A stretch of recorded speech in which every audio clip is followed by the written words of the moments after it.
హల్లెలూయా. దేవునికి స్తోత్రం. దేవుడైన యేసు ప్రభు వారు ఈ రోజు మనకు పరిశుద్ధ గ్రంథం నుంచి ఇస్తున్న వాగ్దానము కీర్తనల గ్రంథము 117వ అధ్యాయము. యెహోవా కృప మన ఎడల హెచ్చుగా నున్నది, ఆయన విశ్వాస్యత నిరంతరము నిలుచును. కాబట్టి సమస్త అన్యజనులారా యెహోవాను స్తుతించుడి, సర్వజనములారా ఆయనను కొనియాడుడి, యెహోవాను స్తుతించుడి. సో ఈరోజు వాగ్దానం కనుక చూసుకుంటే ఇక్కడ మనం ఏం తెలుసుకోవచ్చు? దేవుడైన యెహోవా వారు అందరినీ ఒకేలాగా చూస్తున్నారు, అందరికీ ఒకేలాగా తన కృపను చూపిస్తున్నారు అని మనం ఇక్కడ తెలుసుకోవచ్చు. సో దాని అర్థం ఏంటంటే దేవుడైన యెహోవా వారు మనం ఎవరైనా మనము ఆయన బిడ్డలమే. ఆయన మనము ఎట్లాంటి తప్పులు చేసినా కూడా దేవుడైన యెహోవా వారు మనల్ని ఒకే రకంగానే కనికరిస్తారు. మన పైన ఆయన కృప నిరంతరం ఉంటుంది, కేవలం తక్కువగా కాకుండా హెచ్చుగా ఉంటుంది అని ఇక్కడ కీర్తనకారుడు మనకు చెప్తున్నారు. సో సెకండ్ వర్షంలో మనం చూసుకుంటే అన్ని జనులారా మీరు యెహోవాను స్తుతించుడి అని ఇక్కడ రాస్తున్నారు కీర్తనకారుడు.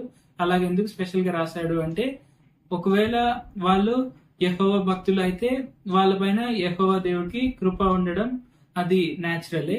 కానీ అన్యజనులైనా కానీ యెహోవా దేవుడికి ఆ కృప అనేది ఈక్వల్ గా చూపిస్తున్నాడు. సో అది మనం గుర్తించాలి.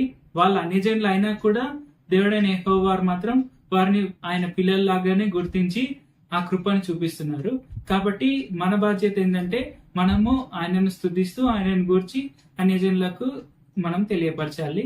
అది మన బాధ్యత. అలాగే మనం చేసినప్పుడు మనం బైబిల్లో ఒక చోట చూడవచ్చు ఏంటంటే, దేవుడైన యేసు ప్రభు వారు మన స్తుతుల పైన సింహాసనాసీనుడు అని. అంటే మన స్తుతులపైనే ఆయన ఆసీనుడై ఉన్నాడు. సో మనం ఎంత స్తుతిస్తే అది ఆయనకు అంత కంఫర్టబుల్ గా ఉంటుంది. కాబట్టి మనం ఎల్లప్పుడూ స్తుతిస్తూ ఉండాలి. అలాగే స్తుతిస్తూ దేవుడైన యేసు ప్రభు వారు సంతోషించేలాగా మనం చూడాలి. మనం ఎంత స్తుతిస్తే దేవుడైన యేసు ప్రభు వారు అంత సంతోషంగా ఉండగలరు. సో దాని వల్ల మనం కూడా చాలా సంతోషంగా జీవించవచ్చు. కాబట్టి మనం ఎల్లప్పుడూ స్తుతిస్తూ మనము దేవుడైన యెహోవాని కీర్తిస్తూ ముందుకు సాగుదాం. ప్రార్థించుకుందాం.